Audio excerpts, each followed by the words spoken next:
Thank you for tuning in to Investment Insight presented by McCay Wealth Advisory. My name is Hayden Proffitt. Joining us today, we have Brent McCay. Brent, if I'm looking for a new car, should I look at a new car or a used car in 2024? Great question. So, 2024 has brought some unique circumstances for the car buying market. The average car on the road for 12.6 years. The average new car costs $47,000. But we're seeing some other things that are affecting the car market. Insurance premiums are up 20%. The cost to repair a car is up 20% as well.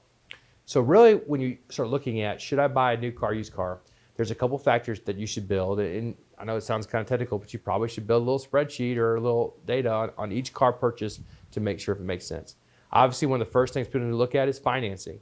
If you're financing a car at 8.5% or 9% interest, and you can finance at 0% because of a dealer incentive, that might make sense.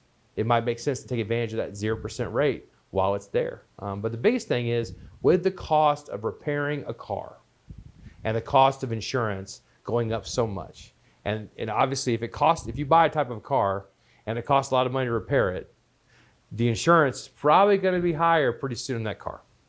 So the best thing to look for is a used car. If you find a used car that's relatively inexpensive to repair and is at a good price.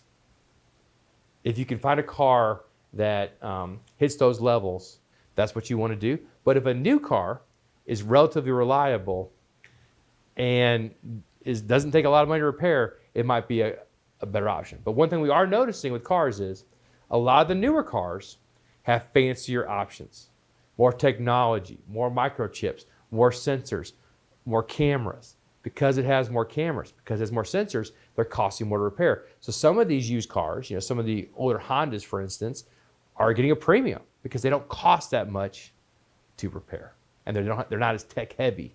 So some used cars, some of the older, not even last 3 or 4 years, but sometimes some of the 6 or 7-year-old cars are a better deal overall than that. But you really need to look at each individual car, and don't just look at the price, don't just look at the payment. Look at the average repair cost. And look at what the insurance companies are saying it's going to cost to insure that car. It might not be a bad idea to call your insurance agent and get quotes from different cars and see how that affects it. Right. And those are definitely things that you can easily do and talk to your insurance agent and say, hey, okay, new car, used car, what am I looking at insurance premium difference-wise? Yeah, insurance premiums. But really, in the past, you said, well, just buy a car that's gently used, a couple years old, it's great. But the reality is it's costing so much to repair a car and so much to insure a car. And they're going up so quickly that those are two costs people don't consider beyond the payment. Right. And so those are the two big factors to factor in. And the newer cars with the more heavy technology, some of them are costing a lot more to repair because there's not as many people doing the repair work as there were. Right.